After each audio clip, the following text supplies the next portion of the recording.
여러분 안녕하십니까? 뉴스9 윤정호입니다. 한일 관계에 치명적인 악영향을 미칠 것이 우려됐던 라인 야후 사태 일단락될 걸로 보입니다.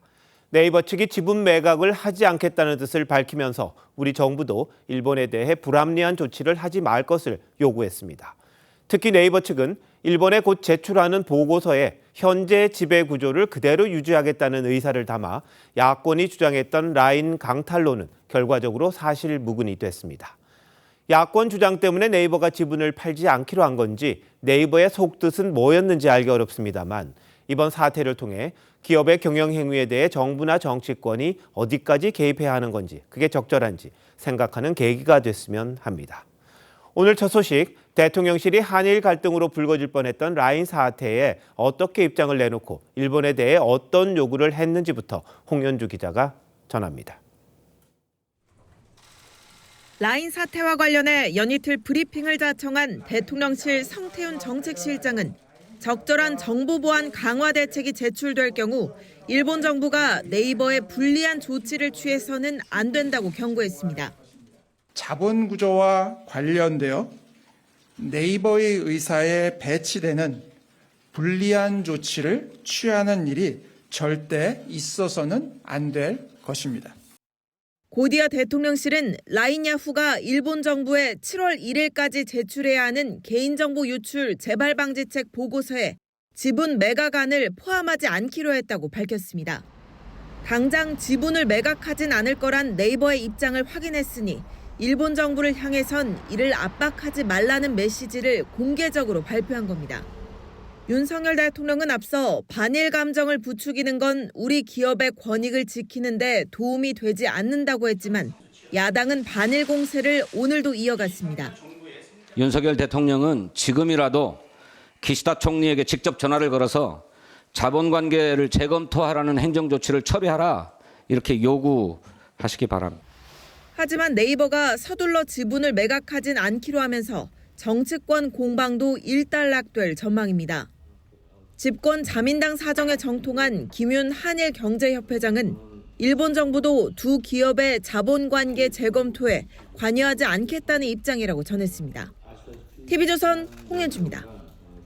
라인 야후 사태의 당사자인 네이버 측은 일단 한 고비를 넘겼다는 분위기입니다. 하지만 7월 이후 지분 정리 문제가 다시 불거질 가능성도 있어 여진이 이어질 수도 있습니다. 김지아 기자가 이어서 보도합니다. 라인 야후가 일본 정부에 제출할 보고서에 지분 매각 내용이 빠질 거란 전망에 라인 야후 한국 법인인 라인 플러스 직원들은 안도하는 분위기입니다. 긍정적으로 봐야겠지만 담지 않는다 확정이 된 건 아니잖아요. 네, 확정이 되기 전까지는 저희도 입장을 표명하기는 좀 조심스러울 것 같습니다. 라인 플러스 직원들을 상대로 한 경영진 설명회에서도 안심하라며 고용 불안은 없을 거라고 강조한 것으로 알려졌습니다. 라인 야후 사태는 일단락됐지만 논란의 핵심이었던 지분 조정 가능성은 여전합니다. 라인 야후 지주사인 A홀딩스의 지분 절반을 보유한 소프트뱅크가 지난주 기업 설명회를 통해 주주들에게 지분 조정 가능성을 언급했기 때문입니다. 일본 정부 역시 네이버의 개인정보 보안 문제를 계속 옥죄고 있어 경영권 압박이 다시 불거질 가능성도 있습니다. 7월 1일까지는 없어도 7월 1일 이후에는 들어갈 수 있다는 얘기잖아요. 지분관계 개선이라는 행정 지도를 무효화시켜야 돼요. 정부가 7월 1일 이후 지분 매각 문제는 기업의 자율 영역이라며 선을 그었지만 이미 국민적 관심사가 된 라인 지분 문제를 자율로 결정하기도 부담스러워져 이래저래 네이버의 고민은 더욱 깊어질 전망입니다. TV조선 김자입니다. 이원석 검찰총장이 어제 법무부가 발표한 검찰 고위직 인사에 대해 불편한 마음을 그대로 드러냈습니다.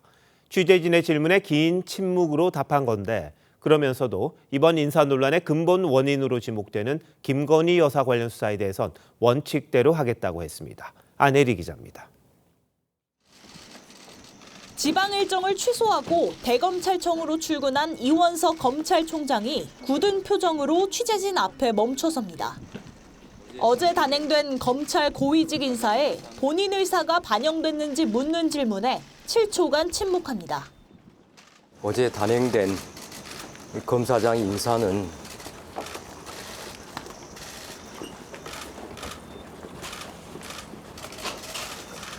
제가 이에 대해서 더 말씀드리지 않겠습니다. 법무부는 어제 서울중앙지검 지휘라인을 모두 교체하고 이 총장의 참모진인 대검 간부진도 한 명만 빼고 모두 교체했습니다. 이 총장이 김건희 여사 전담 수사팀 구성을 지시한 게 대통령실과 갈등으로 이어졌다는 질문에는 말을 아꼈습니다.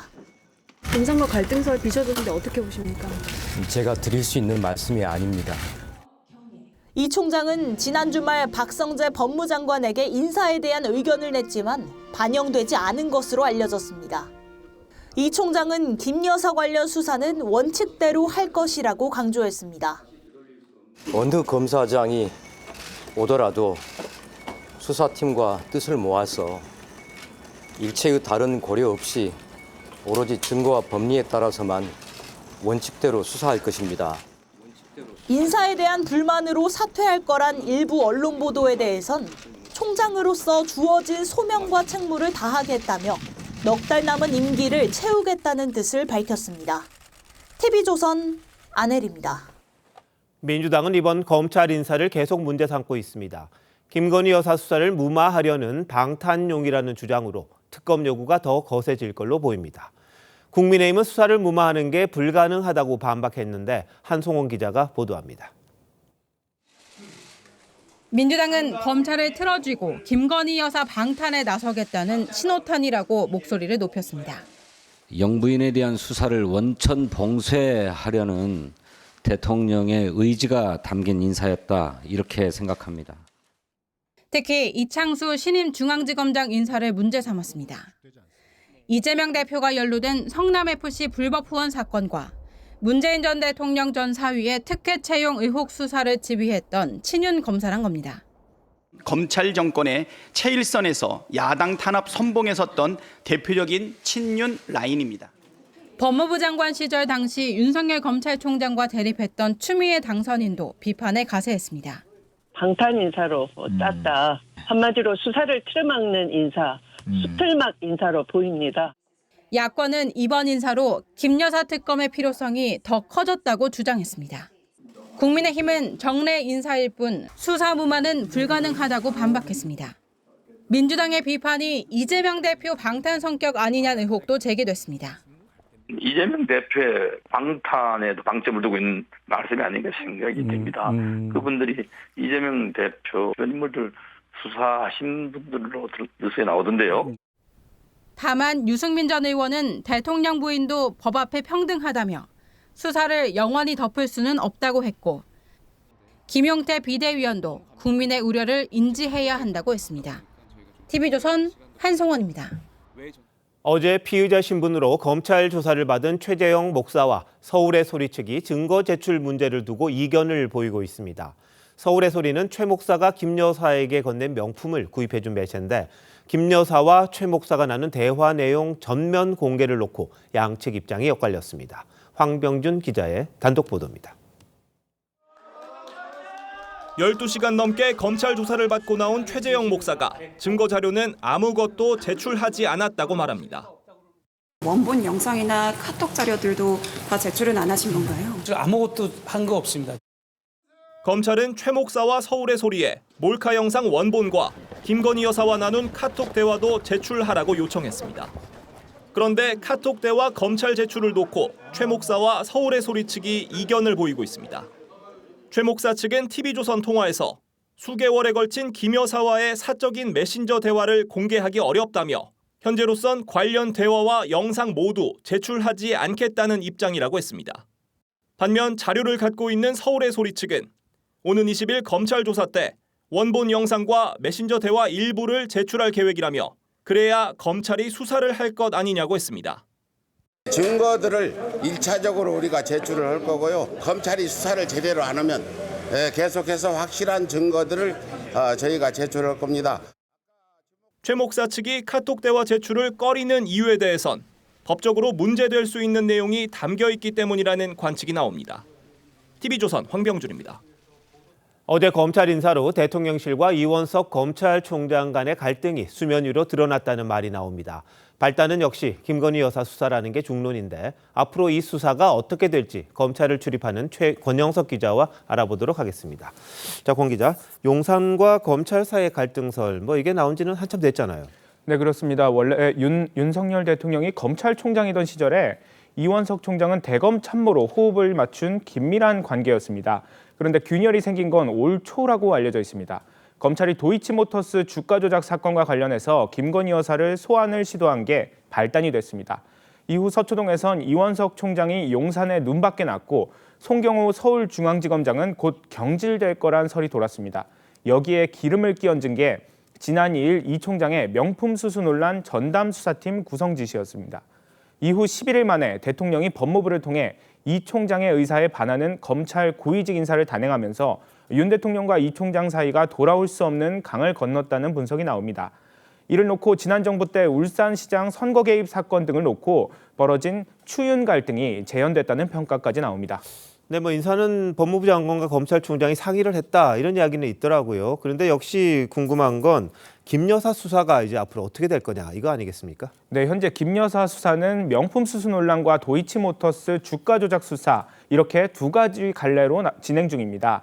명품 수수 논란은 중앙지검 1차장 산하 형사 1부 전담 수사팀이 어제 최재형 목사를 소환 조사하는 등 속도를 내고 있습니다. 중앙지검 4차장 산하 반부패 2부가 맡고 있는 도이치모터스 주가 조작 사건은 김 여사가 고발된 지 4년이 넘었지만 소환 조사는 한 번도 없었고 서면 조사만 한 차례 이루어졌습니다. 그런데 이번 인사로 이 김 여사에 대한 수사 동력이 좀 약해질 거다 이런 전망이 나오는데 검찰 내에서도 같은 생각입니까? 네, 앞서 보신 대로 이원석 총장은 원칙대로 수사하겠다는 의지를 강하게 내비쳤습니다. 저는 우리 검사들을 수사팀을 믿습니다. 인사는 인사이고 수사는 수사입니다. 하지만 이 총장의 의지대로 될지 이건 미지수입니다. 어제 인사로 일선 수사팀과 이 총장 사이에 친윤 간부들이 포진됐기 때문입니다. 중앙지검장에 임명된 이창수 검사장은 윤석열 검찰총장 시절 대변인을 지낸 친윤 검사고 김 여사 사건을 지휘하던 1차장과 4차장도 공석이 됐습니다. 여기서 후속 인사까지 이뤄지면 수사 속도는 현저히 떨어질 수밖에 없습니다. 법무부는 대검 신임 검사장들을 상대로 휘하 중간 간부를 추천받는 등 이르면 다음 주 후속 인사를 단행할 계획입니다. 도이치 주가 조작 사건은 2020년 당시 추미애 법무부 장관이 검찰총장을 수사지휘에서 배제한 게 아직도 유지되고 있습니다. 이창수 신임 중앙지검장이 수사의 길목을 지키면서 속도를 조절할 수도 있는 건데 이게 이원석 총장과 내부 갈등이 불거질 수 있는 대목입니다. 다만 한 검찰 관계자는 언젠가는 결론 지어야 하는 사건인 만큼 지휘부 교체와 상관없이 김 여사 관련 수사는 계속될 것이라고 전망하기도 했습니다. 야당이 주도하는 특검을 의식해서라도 김 여사 수사를 대충 할 수는 없다는 겁니다. 네, 검찰은 검찰의 길을 걸으면 되는 게 아닌가 싶습니다. 권 기자 잘 들었습니다.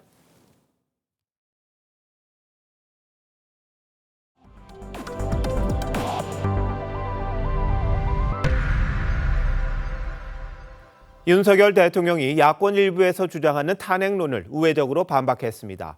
오늘 열린 민생토론회에서 개혁 정책을 계속 추진하겠다는 의지를 밝히면서 개혁은 적을 많이 만든다고 한 겁니다. 정권 퇴진 운동까지 직접 언급했다는데 무슨 내용인지 황선영 기자가 전합니다. 총선 패배 후 한 달여 만에 재개된 민생토론회에서 윤석열 대통령이 노동개혁을 비롯한 4대 개혁의 어려움을 설명하기 시작합니다. 많은 국민은 이롭지만 누군가는 기득권을 빼앗긴다는 겁니다. 이 개혁이라고 하는 것은 지금 같은 세상에서는 적을 많이 만드는 일입니다. 뭔가를 빼앗기는 쪽에서는 정말 정권 퇴진 운동을 하게 되는 겁니다. 윤 대통령은 이례적으로 정권 퇴진 운동을 직접 거론한 뒤 정치적 유불리를 따지지 않고 개혁을 완수하겠다고 했습니다. 총선 이후 야권을 중심으로 윤 대통령을 겨냥한 탄핵 관련 발언들이 이어지자 이를 우회적으로 반박한 거란 해석이 나옵니다. 노동약자에 대한 지원과 보호를 강조한 윤 대통령은 관련 법 제정도 공약했습니다.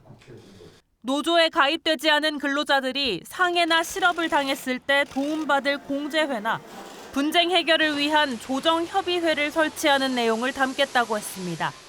미조직 근로자 권익 보호와 증진을 위한 정부 재정 지원 사업의 법적 근거도 이 법에 담을 것입니다.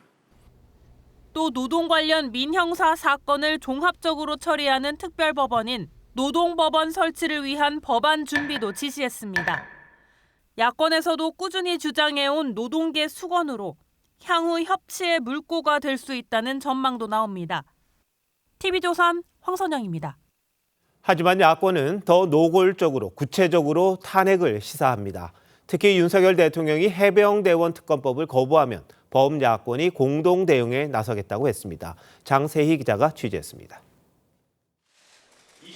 민주당은 공개회의에서 해병대원 특검법에 대한 윤석열 대통령의 거부권 시사를 두고 경고성 발언을 쏟아냈습니다. 10번째 거부권 행사는 앞으로 이 전국을 최악으로 몰고 갈 핵폭탄입니다. 국정기조를 전환하기 바랍니다. 그렇게 하지 않으면 민주당은 국회의 권한을 최대로 활용해 국민의 심판을 이행할 것입니다. 모두 탄핵을 시사한 발언으로 풀이됩니다. 김용민 원내수석은 어제도 해병대원 특검 거부는 그 자체로 탄핵 사유라고 했었습니다. 민주당은 윤 대통령이 실제로 거부권을 행사할 경우 조국혁신당과 개혁신당 등 나머지 6개 야당과 공동으로 장외투쟁에 나설 계획입니다. 야권 시민단체들까지 연대할 경우 대규모 집회로 이어질 가능성이 큽니다. 22대 국회 야권 의석은 모두 192석으로 여당에서 8표만 이탈하면 탄핵 소추가 가능합니다. 서울 시내 거리에서 국민과 함께 최해병 특검 관련 야당 공동 집회, 범시민 집회가 있다라는 점을 알려드립니다. 개혁신당 이준석 대표도 2016년에 전철을 밟지 않기를 바랐지만 T익스프레스를 탄다고 했는데 탄핵을 암시한 거란 해석이 나왔습니다. TV조선 장세희입니다.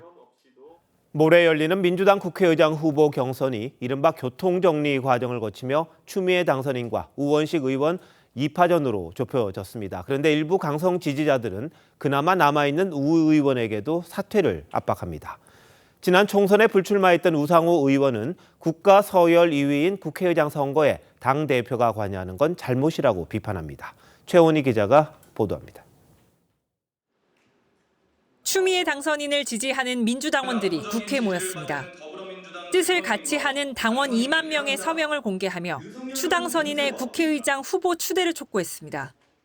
21대 국회에서 압도적 다수당이었음에도 개혁 과제들이 밀려 있었고 이번에는 좀 제대로 개혁을 하자라는 의미에서 반면 추 당선인의 유일한 경선 경쟁자인 우원식 의원의 SNS와 당원 게시판엔 후보 사퇴를 촉구하는 글이 잇따랐습니다.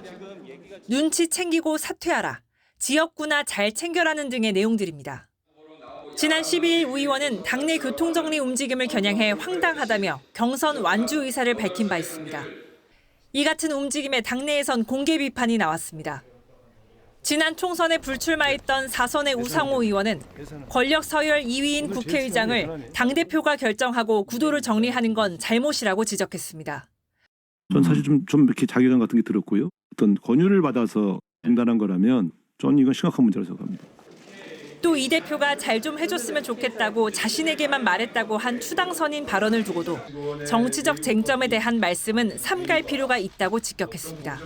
TV조선 최원입니다.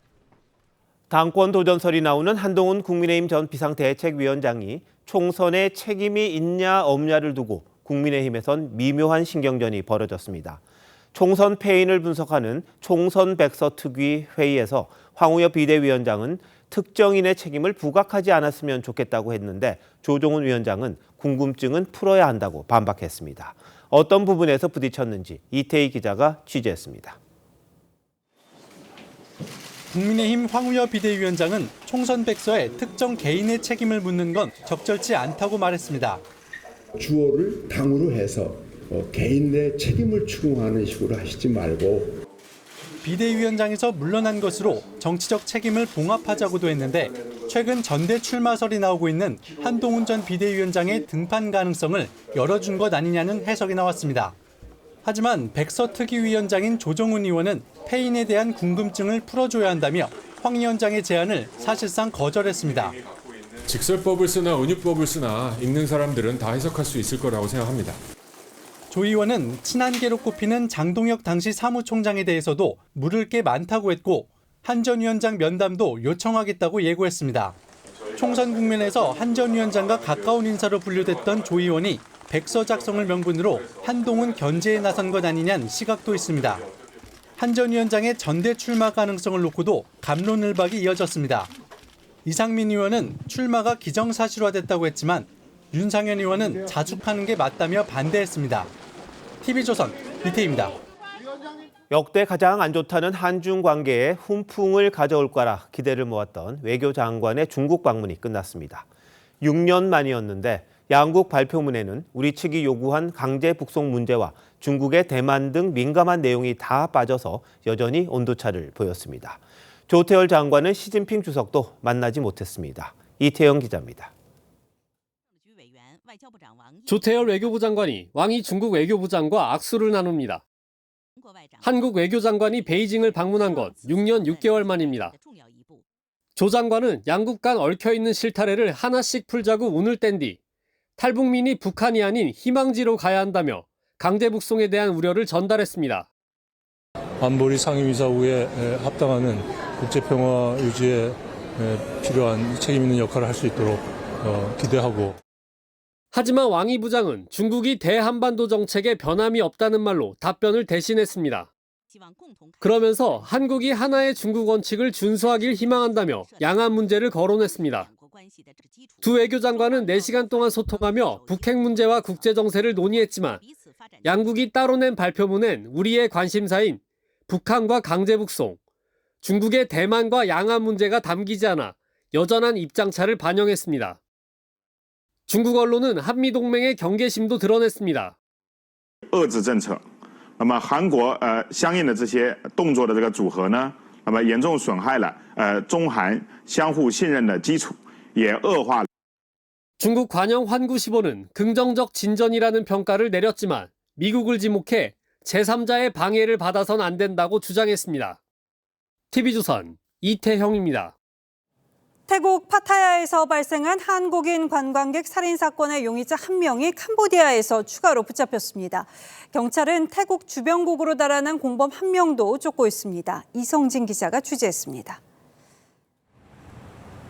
태국 파타야에서 발생한 한국인 살인 사건의 공범인 20대 남성 이모 씨가 우리 시각으로 오늘 오전 0시 10분쯤 캄보디아 푸놈펜에서 붙잡혔습니다. 경찰은 어제 오후 9시쯤 이 씨가 푸놈펜에서 목격됐다는 첩보를 입수하고 캄보디아 경찰과 공조해 3시간 10분 만에 한 숙소에서 이 씨를 체포했습니다. 인터폴 적색 수배 대상인 이 씨는 현재 캄보디아 경찰 당국에 구금돼 있습니다. 우리 경찰은 태국, 캄보디아 경찰과 국내 송환을 협의하고 있습니다. 경찰은 지난 12일 긴급 체포한 24살 이모 씨에 대해 살인 방조 혐의로 구속영장을 신청했습니다. 이 씨가 살인 혐의를 부인하고 있는 가운데 태국 경찰이 확보한 자료를 분석한 결과에서도 살인에 직접 가담한 증거를 찾지 못했기 때문인 것으로 알려졌습니다. 새로운 사실들을 지금 계속 받고 있는 그런 상황이기 때문에 거기에 어느 정도 내부적으로 수사 계획이 정리가 되면 이 씨에 대한 영장 실질 심사는 내일 오후 3시 창원지방법원에서 열립니다. 경찰은 또 아직 붙잡히지 않은 마지막 공범도 미얀마나 라오스 등 인접국으로 밀입국한 것으로 보고 해당 국가 경찰과 공조해 쫓고 있습니다. TV조선 이성진입니다. 해병대원 순직과 관련해 최고 윗선인 임성근 전 해병대 전 1사단장이 경찰에 출석해 밤샘 조사를 받았습니다. 사건 발생 10개월 만입니다. 임 전 사단장은 업무상 과실치사 혐의를 받고 있는데요. 무리한 수중수색을 지시한 적이 없다며 혐의를 부인했습니다. 노도일 기자입니다. 해병 8강무에 군복을 입은 임성근 전 사단장이 경찰청사 밖으로 나옵니다. 피의자 신분으로 밤샘 조사를 받고 22시간 만에 나온 겁니다. 부모님께 전에 약속한 대로 1.1핵 거짓됨 없이 진실되고 성실하게 조사에 임했습니다. 외압 의혹 등 다른 질문에는 답하지 않았습니다. 임 전 사단장은 지난해 7월 경북 예천수 해연장에서 무리하게 실종자 수색을 지시해 해병대원을 숨지게 한 혐의를 받고 있습니다.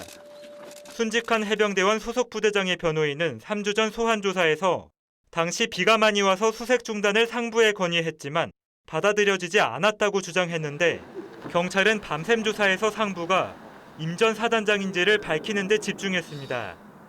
임 전 사단장은 여단장이 작전 통제권자인 육군 54단장에게 건의해 승인받아 수색한 것이라며 자신의 혐의는 부인했습니다.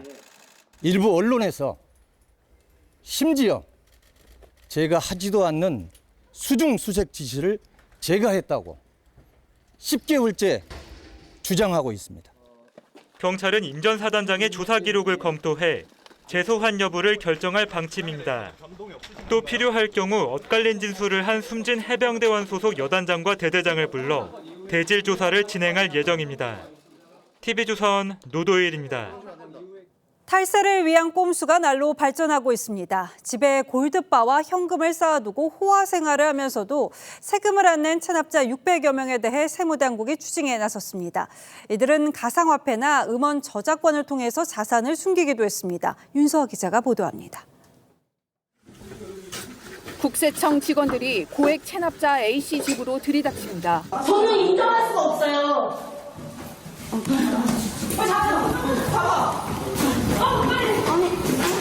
싱크대 서랍을 열자 5만 원권 돈 뭉치들이 나오고 개인 금고와 화장대 속에선 명품 시계와 골드바가 쏟아집니다. 학교 운영권을 팔고도 50억 원 이상을 체납한 학교 이사장 집에서는 귀금속가 2억 원이 넘는 고가 미술품이 발견됐습니다. 전시관 한 층을 통으로 빌려 자녀 이름으로 산 10억 원어치의 미술품을 숨겨둔 체납자도 있었습니다. 체납자는 비상장 주식을 차명으로 보유하여 증여세를 부과받고 체납하였습니다. 지난해 역대 최대 규모인 2조 8천억 원의 체납 세금을 걷어들인 국세청은 고액 체납자 641명을 새로 찾아내 재산 추적에 나섰습니다. 세금 체납자들의 재산 은닉 수법은 갈수록 교묘해지고 있습니다. 가상 자산은 물론 음원 저작권 등을 통해 재산을 숨겨놓은 신종 탈세범들도 함께 적발됐습니다.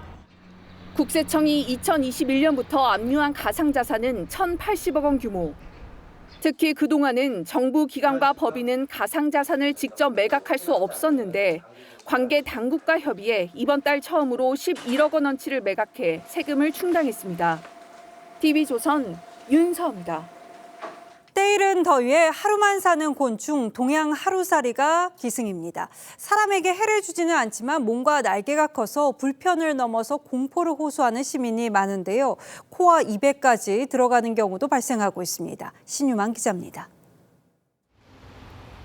가로등 주변에 벌레들이 뒤엉켜 있습니다. 승합차 위와 간판과 유리창에 다닥다닥 붙어 있고 도로엔 사체가 널브러져 있습니다. 녹색 날개가 특징이라 팅커벨이라고 불리우는 동양 하루살이로 5월이면 도심에 출몰합니다. 동양 하루살이는 밝은 물체나 빛에 반응합니다. 제가 밝은 간판 주변에 5분 정도 서 있었는데요. 제 몸에 이렇게나 많은 하루살이 떼가 붙었습니다. 2급수 이상 되는 깨끗한 물에서 살며 인체에 해가 없지만 시민들은 불편을 호소합니다. 눈이든 입이든 코든 다 들어가니까요. 생활하는데 너무 심한 고통이죠. 하루에도 몇 번씩 빗자루로 털어내도 가게 안까지 들어온 동양 하루살이 떼 탓에 갈비집 주인은 평소보다 2시간 일찍인 저녁 8시 가게 문을 닫았습니다. 문 열고 들어오실 때 이게 우르르 따라 들어오고 벌레 들어가면은 안 먹고 그냥 일어서시는 분들도 계시고. 전문가들은 야간 조명 밝기를 낮추라고 조언했습니다. 살충제보다는 이제 물을 뿌려서 땅으로 떨어뜨려서 좀 방지하는 것이 아무래도 친환경적으로 좋을 듯합니다. 동양 하루살이의 습격은 이달 말이면 끝날 것으로 보이지만 다음 달엔 러브버그라 불리는 검털파리가 기승을 부릴 전망입니다. TV조선 신유만입니다. 문재인 정부 당시 도입됐던 아파트 사전 청약 제도가 도입 3년 만에 폐지됩니다. 청약을 1, 2년 앞당겨 내 집 마련 걱정을 덜어주겠다는 게 애초에 취지였는데 입주 지연 등 부작용이 속출하면서 소비자 혼선을 키웠다는 비판이 나왔습니다. 정수현 기자의 보도입니다. 지난 2021년 사전 청약이 진행된 신혼희망타운 부지. 여전히 공사가 진행되지 않은 채 방치돼 있습니다. 문화재가 발견됐기 때문입니다. 2년 뒤로 밀린 본청약 일정에 사전청약 당첨자들은 속이 탑니다. 금리가 높다 보니까 걱정도 많고 자녀 계획도 자꾸 의견 충돌도 생기고. 사전청약 단지 99곳 가운데 본청약이 이루어진 단지는 13곳. 이마저도 청약이 차일피일 미뤄져 제때 본청약이 진행된 곳은 한 곳에 불과했습니다. 사전청약 무용론마저 일자 정부는 결국 제도 자체를 폐지하기로 했습니다. 기반시설 설치 지연 등과 같이 장애 요소가 발생할 경우에 사업 일정이 지연되는 제도적인 한계를 보이고 있습니다. 다만 기존 당첨자들에 대해선 입주 지원을 아끼지 않기로 했습니다. 본청약이 6개월 이상 늦어질 경우엔 계약금 비율과 중도금 납부 횟수를 조정하고 임시 거주지도 마련됩니다. 하지만 당첨자들은 본청약 지연으로 분양가 부담이 커질 수 있다며 근본적인 대책 마련을 요구하고 있습니다. 분양가에 대한 얘기 전혀 없이 계속 공사비 오른다는 얘기만 있고 뭐 어쩌라는 건지 모르겠어요. 전문가들도 정부가 본청약 일정이 얼마나 미뤄질지 파악해 당첨자들에게 미리 알려야 한다고 당부했습니다. TV조선 정수양입니다. 밥상 물가에 또 변수가 생겼습니다. 마늘과 양파 가격이 오를 것으로 전망됐습니다. 대규모 생산지인 남부지방기후가 말썽인 건데요. 김태준 기자가 취재했습니다. 수확기를 맞은 제주도의 한 마늘밭. 속을 갈라보니 6쪽이어야 할 마늘이 10쪽 이상 잘게 쪼개집니다. 지난 겨울부터 비가 자주 오고 기온도 널뛰면서 잘게 쪼개지는 벌마늘 피해가 발생한 겁니다. 일주일에 한 번씩 계속 비가 왔어요. 땅속이 말라야 마늘도 되는데 땅속이 안 말라버리고 하니까. 전남 지역 농가도 비슷한 상황. 방금 밭에서 뽑아낸 벌마늘입니다. 잎사귀를 벗겨보니 쪽파처럼 잘게 나누어져 있습니다.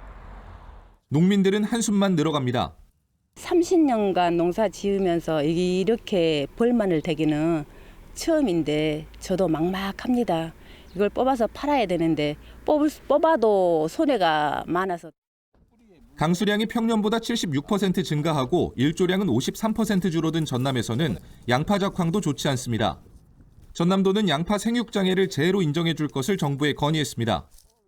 만약에 폭우가 또 이렇게 쏟아진다면 굉장히 수확량이 안 좋아서 가격이 폭등할 우려가 있습니다. 실제 벌마늘 피해가 발생한 지난 2021년에는 햇마늘 가격이 전년에 비해 20% 폭등하기도 했습니다. 이상기후로 인한 농작물 피해가 심각해지자 농민 200여 명은 국회 앞에 모여 보호대책을 마련하라고 촉구했습니다. 마늘 공공비축 3만 톤 수매하라. TV조선 김태준입니다.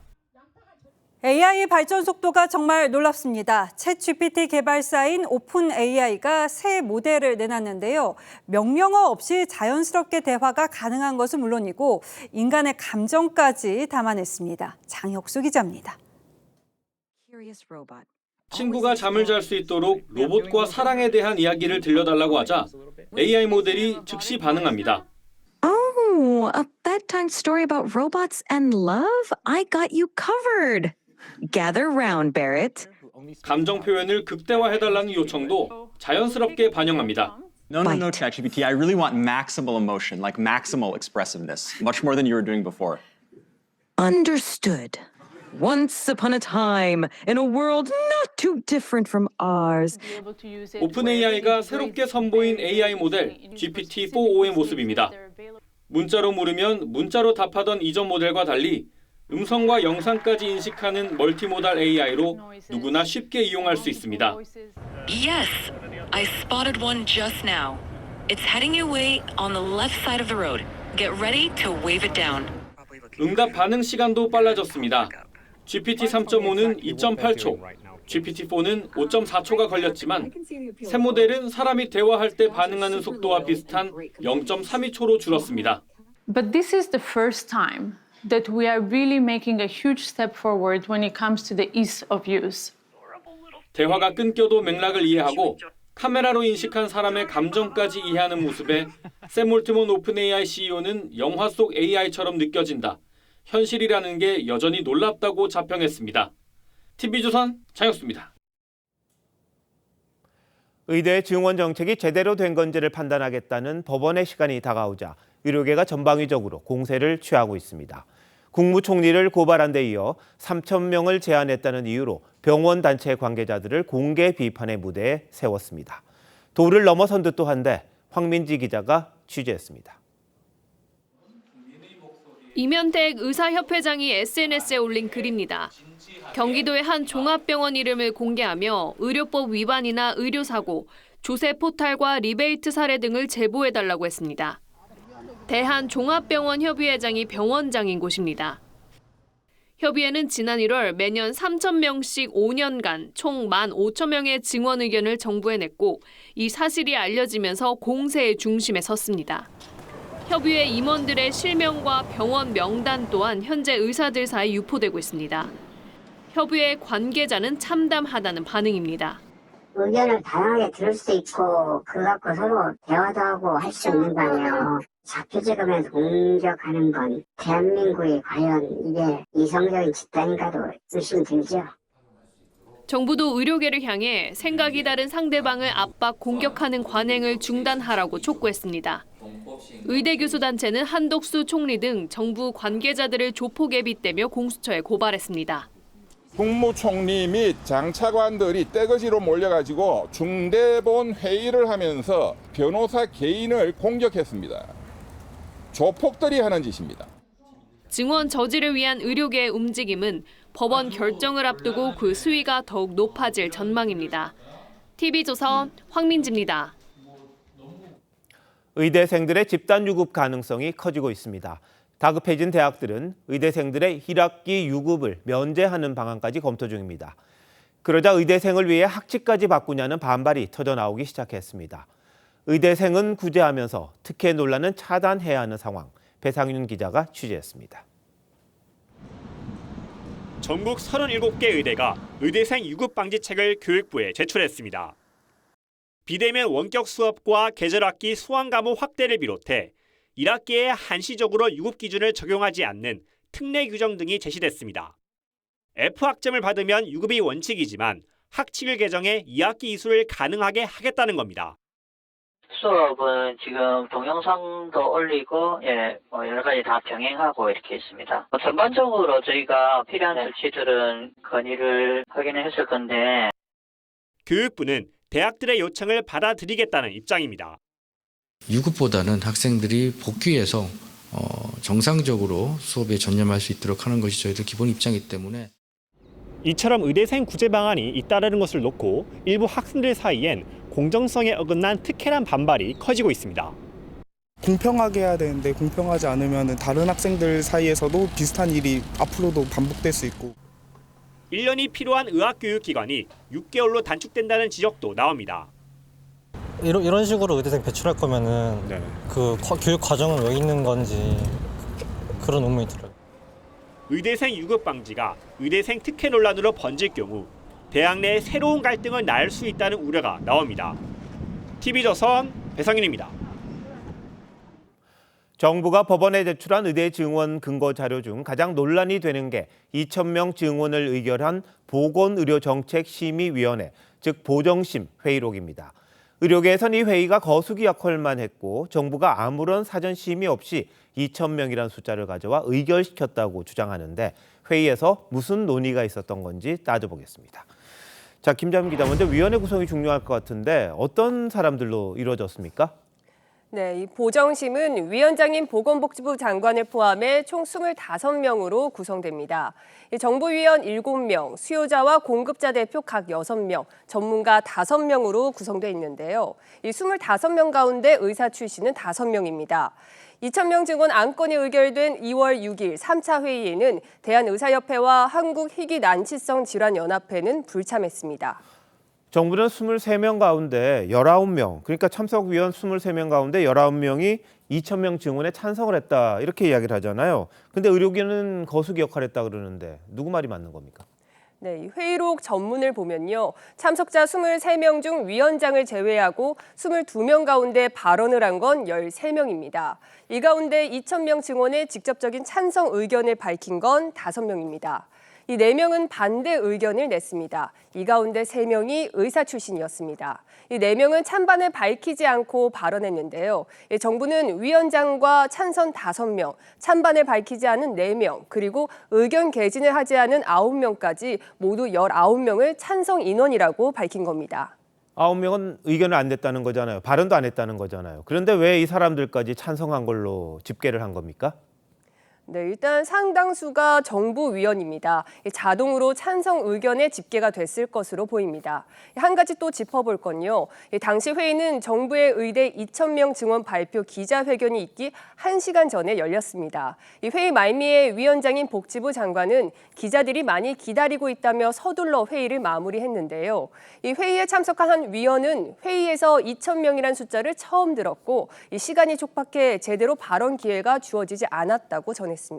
그런데 어제 박미수 차관이 3,000명까지 늘려야 한다 이런 의견도 있었다. 이런 말을 했거든요. 회의록에 있습니까?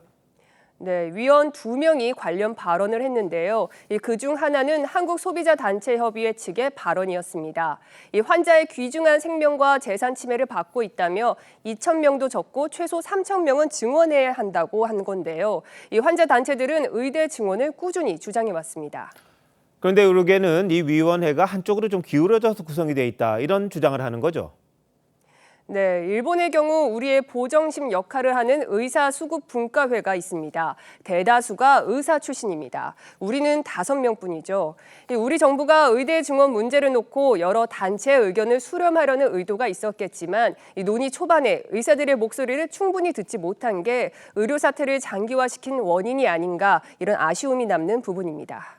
네, 의사들이 자신들의 기득권을 또 내놔야 하니까 여러 가지 어려움이 있었겠습니다만 정부도 좀 더 꼼꼼하게 했었으면 어떻겠나 하는 그런 아쉬움도 좀 있는 것 같습니다. 김대민 기자 잘 들었습니다.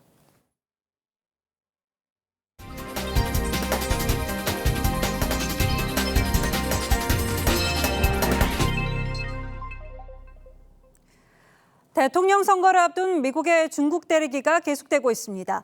중국 가상화폐 채굴 기업의 시설 부지를 팔라고 명령한 데 이어서 중국산 제품에 대한 관세를 현재의 3-4배 수준으로 인상하기로 했습니다. 미중 갈등이 깊어질 전망입니다. 서영일 기자입니다. 미국 100억 건이 발표한 중국산 제품의 새 관세율입니다. 우선 올해 중국산 전기차에 대한 관세는 현 25%에서 100%로 4배나 인상됩니다. 태양전지와 반도체는 각각 50%로, 철강 및 알루미늄 제품도 25%로 2-3배씩 오릅니다. He has said consistently, I'm going to stand up and push back against that. 11월 대선을 앞두고 경합주들의 주력 산업을 대거 챙겼다는 분석입니다. 미국은 전날엔 중국 가상화폐 채굴 기업 마인원 파트너스에 와이오밍주에 소유한 부지와 장비를 120일 내 매각하라고 명령했습니다. 채굴 시설이 미 공군기지와 1.6km 거리에 있는데 첩보 활동을 벌일 수 있어 국가안보에 위협이 된다는 이유에서입니다. 중국인들의 토지 소유를 우려하는 목소리는 정치권에서도 끊임없이 제기됐습니다. Chinese state-owned corporations filter that technology back to their homeland. 안보를 내세운 대중 압박이 이어지는 가운데 중국도 보복 조치에 나설 것이란 관측이 나옵니다. TV조선 서영일입니다. 푸틴 러시아 대통령이 오는 16일부터 국빈 자격으로 중국을 방문합니다. 새 임기 첫 번째 해외 방문국으로 중국을 택한 겁니다. 특히 푸틴은 저희가 앞서 전해드린 대로 이번 방중 기간 베이징에 더해 하얼빈까지 방문하는데 이 중국과의 결속을 서방에 과시하려는 의도로 보입니다. 황정민 기자입니다. 푸틴 러시아 대통령이 16일부터 중국을 국빈 방문한다고 양국 정부가 발표했습니다. 5번째 임기 시작 후 첫 해외 방문이자 7개월 만의 방중입니다. 应习近平主席邀请，俄罗斯总统普京将于5月16日至17日对华进行开启新任期后的首次国事访问。 크렘린궁은 두 정상이 시급한 국제 현안 등을 논의한 뒤 공동 성명에 서명할 거라고 예고했습니다. 우크라이나 전후로 서방의 압박을 받는 푸틴 대통령으로선 중국의 외교적 지원을 요청할 것으로 보입니다. 이번 방중은 지난해 3월 시진핑 주석 방문에 대한 답방 차원입니다. 다만 수도 모스크바에만 머물렀던 시 주석과는 달리 푸틴 대통령은 수도 베이징에 더해 하얼빈까지 찾아 공업대학 등을 둘러볼 예정입니다. 하얼빈 공업대는 미사일 개발에 미국 기술을 이용하려 했다는 이유로 지난 2020년 미국 정부 제재 대상에 오른 곳입니다. TV조선 황정민입니다.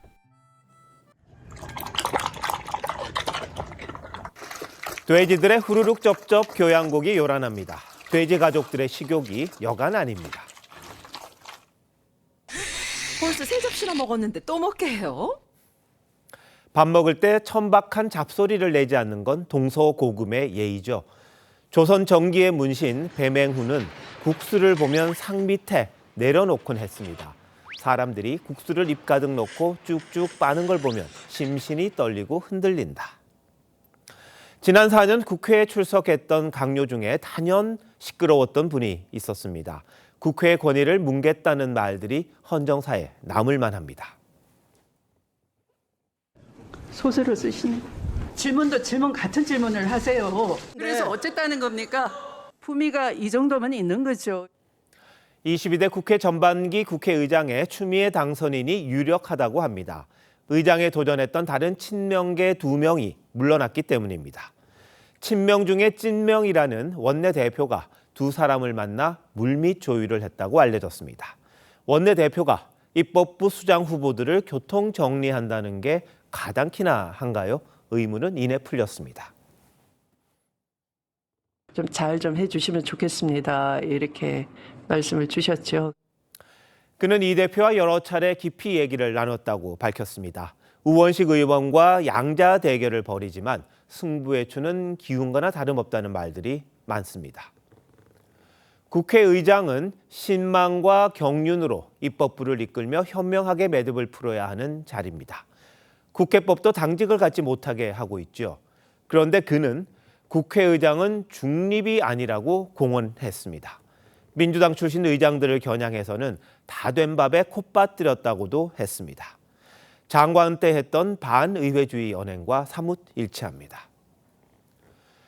그는 윤석열 정부 탄생에 기여한 장본인으로 꼽힙니다. 총선 출마설이 나돌 때 민주당 반응 떨떠름했습니다. 그는 방탄 정국이 절정이던 지난해 이 대표를 간디에 비유했습니다. 이 대표는 어떤 그림을 그리고 있기에 그를 의장감으로 낙천했다고 보는 걸까요? 야권에는 대통령 탄핵과 개헌론이 공공연합니다. 그 최전방에서 좌충우돌할 싸움닭 의장이 필요할지 모릅니다. 이어령 선생이 말했습니다. 정신의 가난, 그것이 비천합니다.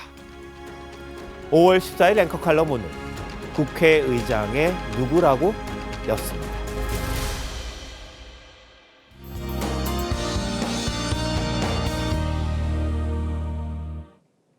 부처님 오신 날인 내일은 전국 대부분 지역에 비가 내리겠습니다. 오전에 수도권을 시작으로 오후에는 비가 전국으로 확대되겠습니다.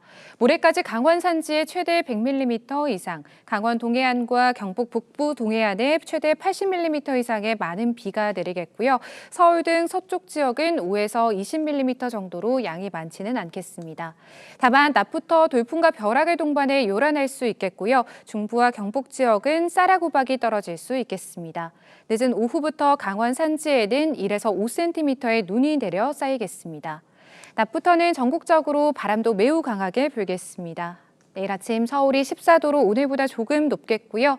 한낮에는 18도로 오늘보다 기온이 크게 떨어져 쌀쌀하겠습니다. 반면 대구는 27도로 오늘과 비슷하겠습니다.